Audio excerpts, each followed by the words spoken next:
মহাজাগতিক বিভিন্ন ঘটনাবলী কেবলমাত্র মহাকাশে সীমাবদ্ধ থাকে না, কখনো কখনো পৃথিবীতেও এসে পৌঁছায়, যেটা পৃথিবীর মানুষ সরাসরি চোখে দেখতে না পেলেও পরবর্তীতে ঠিকই আবিষ্কার করে ফেলে।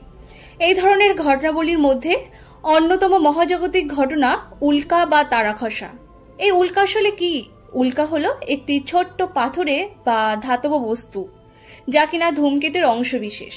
কক্ষপথ থেকে বিচ্যুত হয়ে পৃথিবীর বায়ুমণ্ডলে প্রবেশ করে ঘর্ষণে জ্বলে ওঠে। আজ এমন একটা উল্কার সম্পর্কে কথা বলবো, যেটা পৃথিবীর বায়ুমণ্ডলে প্রবেশ করে জ্বলে উঠলেও অক্ষত অবস্থায় পৃথিবীতে পৌঁছায়, যার অস্তিত্ব আজও বর্তমান। উল্কাপিণ্ড হোবা, যেটা পৃথিবীর ইতিহাসের সবথেকে বড় উল্কাপিণ্ড এবং এর অস্তিত্ব আজও অখণ্ড অবস্থায় আছে। প্রায় ৮০,০০০ বছর আগে এটি পৃথিবীতে আছড়ে পড়ে, যেটিকে খুঁজে পাওয়া যায় ১৯২০ সালে। হোবা নামটি খোয়ে খোয়ে গোয়াব শব্দ থেকে এসেছে, যার অর্থ উপহার।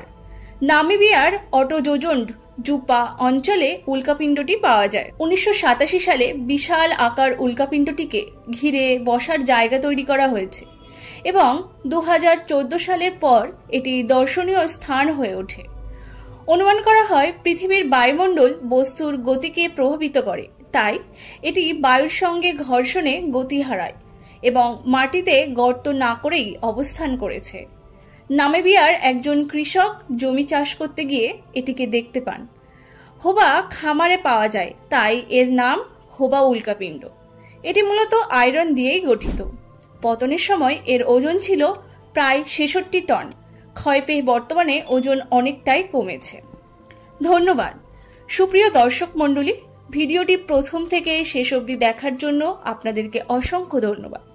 ভিডিওটি ভালো লাগলে অবশ্যই লাইক এবং কমেন্ট করবেন, আর এরকম আরও অনেক অজানা অসংখ্য নতুন নতুন তথ্য পেতে চ্যানেলটিকে সাবস্ক্রাইব করতে ভুলবেন না।